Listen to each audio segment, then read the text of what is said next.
All right, guys, back on Southeastern 16 with Max Barr previewing Sunday's second round matchup in the NCAA tournament. Number 2, Alabama. Number 7, St. Mary's. That's in the East Region. 5:10 p.m. Central Time. Tip on TNT. That one's in Cleveland.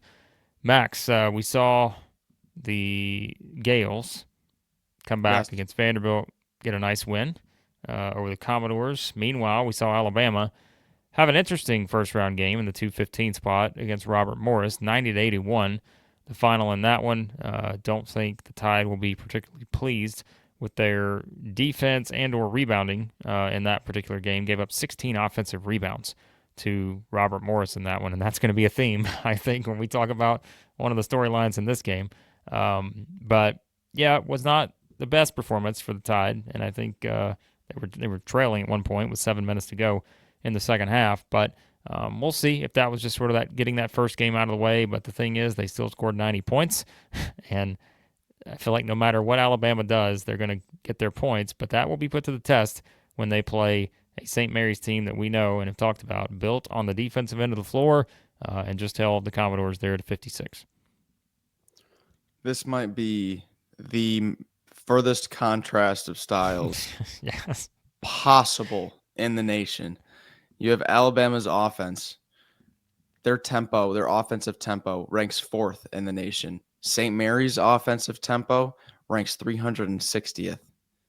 This is quite literally a top 5 tempo offense against a bottom 5 tempo offense. Something's got to give, Blake. Something's got to give. The game within the game. The game within the game. But like you said, you brought it up, so I'm going to hammer on it, Blake. The rebounding. We tell you guys, number 1 offensive rebounding team in the nation, the Aggies, been it for 2 years straight.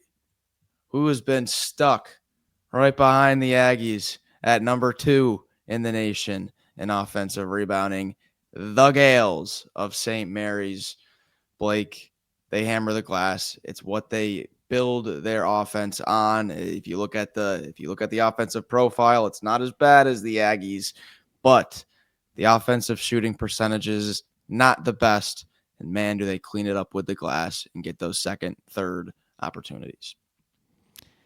This contrast is just so fascinating. I'm looking it up on Fascinating. KenPom. I think that St. Mary's has only played 2 regulation games all year over 70 possessions. They played 175 in overtime, but 2 all year. Alabama has only played, I think, 2 all year long under 70 possessions. So it's like, it's incredible when you look at the way this thing sets up. But you said it, and to me, like, this is the biggest key of this entire game. After we just saw Alabama give up 16 offensive rebounds to Robert Morris, who, by the way, coming into the game, was not a bad offensive rebounding team. They were actually, surprisingly top, I think, 40-ish. They moved up to, I think, 34, 35.2% offensive rebounding percentage. Of course, that was helped out by how well they did it in this game. But now you're playing a team, like we said, that just goes out and grabs offensive rebounds at will. And I think that's where, because we know what St. Mary's wants to do, they do not want to run with Alabama. If you're giving them second chance opportunities, we've seen that. I feel like this is not Drake, but remember, like in the Drake Missouri game where we'd see Drake get an offensive rebound, all of a sudden they kick it out and they use 20 more seconds of the clock, and then they'd get a good shot, score, and then Missouri just cannot do anything they want it to do. This is not the exact same, but like there are some of those. If we see St. Mary's win this game, that's what's going to happen.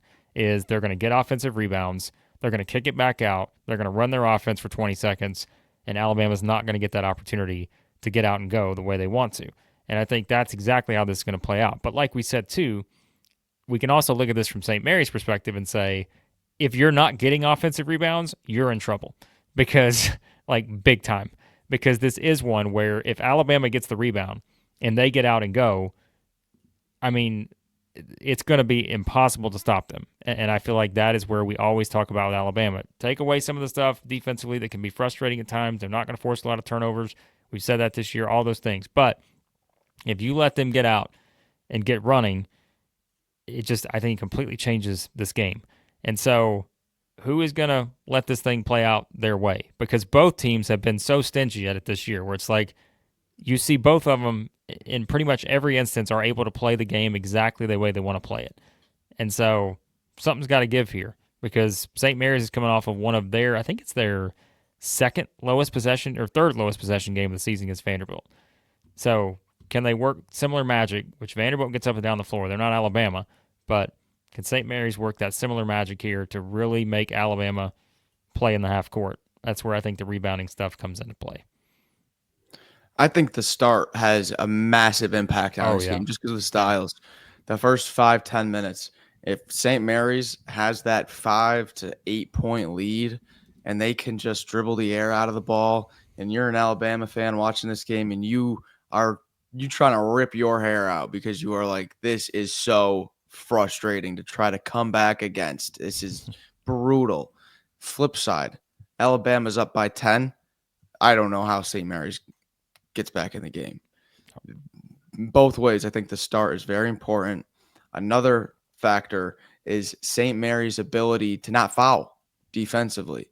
That they've always kind of like it's kind of like a Creighton outlook where every year St. Mary's going to rank right up there, top of the nation, and with a very, very low team foul rate.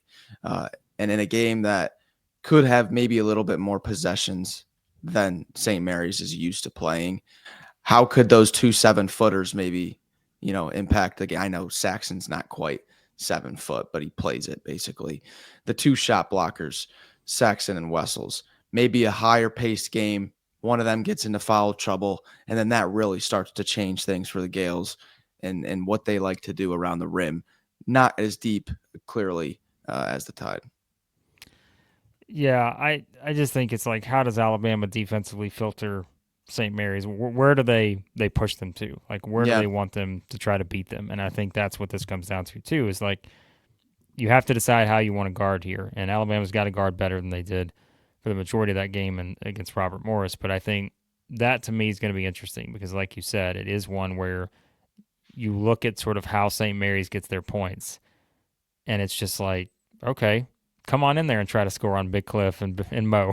Like, is that going to be, something? And I think, what was it? Someone had the stat, mid-range jumpers for St. Mary's. That's something, too, that really stands out. So I think that is, a crucial part of this. So I think Alabama's ability to impact shots, like we said, even if it's just not a straight-up block, but especially Big Cliff and Mo D, I think they're the keys in this game without question, because if they can just impact some of the things it's doing and you stay out of foul trouble, I think it's going to make it really difficult for St. Mary's outside of, like we said, getting the offensive rebounds to be able to kind of crack, I think, the way that Alabama is going to try to force them defensively into taking shots they don't want to take. Even though, like we said, Alabama's not the strongest defensive team out there, but I do think their size, with those guys in particular trying to disrupt shots, could be a big part of this. So I think you got to be pleased with Grant Nelson's effort and kind of feel good. Now, but just because that was a question mark going into the tournament, how's the knee?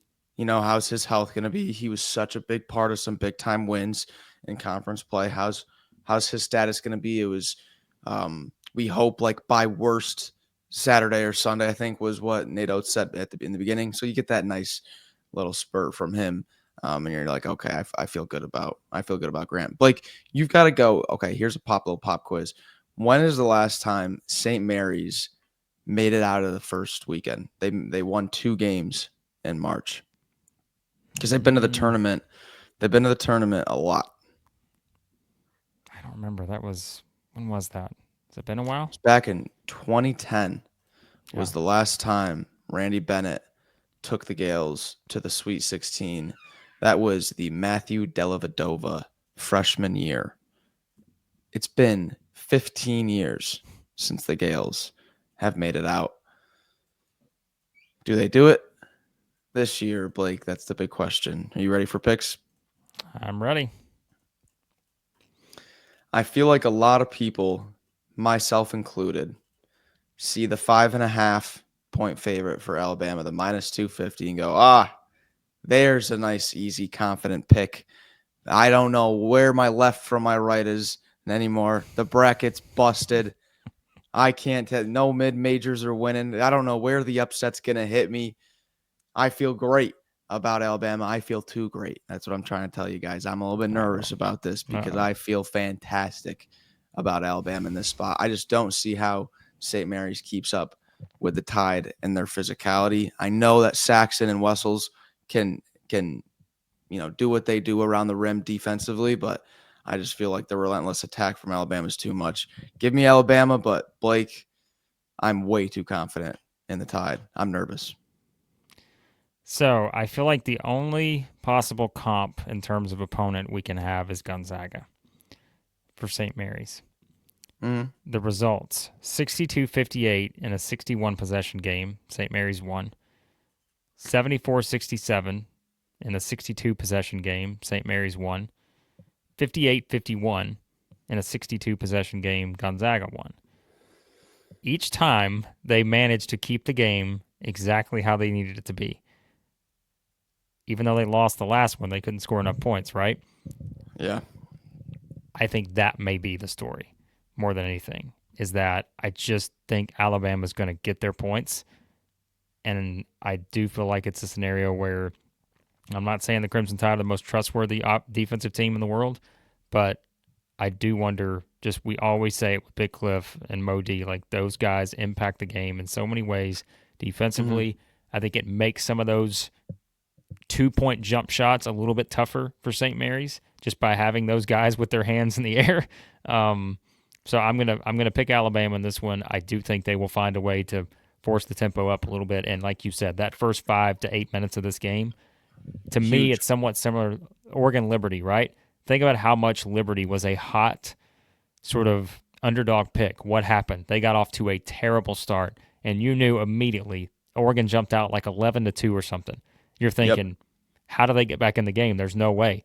And so, not to say that St. Mary's, it will be to that extent if they get down. I mean, they got down double digits yesterday against Vanderbilt, right? But to me, I think this is a little bit different with Alabama. They are on a different level when it comes to their ability to control the tempo. I think they find a way to do it. But like I said, if they don't, look at those Gonzaga games as an example of maybe what St. Mary's can do to run it their way. But I'm going to pick the Tide in this one. All right, Bracket Bids. Hope you guys are enjoying the free pick'em contest, the auction draft league. A lot of people having fun over there. Check them out. Bracket Bids. Download their app or visit them at bracketbids.com. Appreciate you guys watching. We'll have live reaction to all the games in the second round for the SEC and the NCAA Tournament. Hit that subscribe button. Hit the like button as well. Turn on your notifications so you know when we go live. Thanks as always for watching. We'll talk to you soon at Southeastern 16.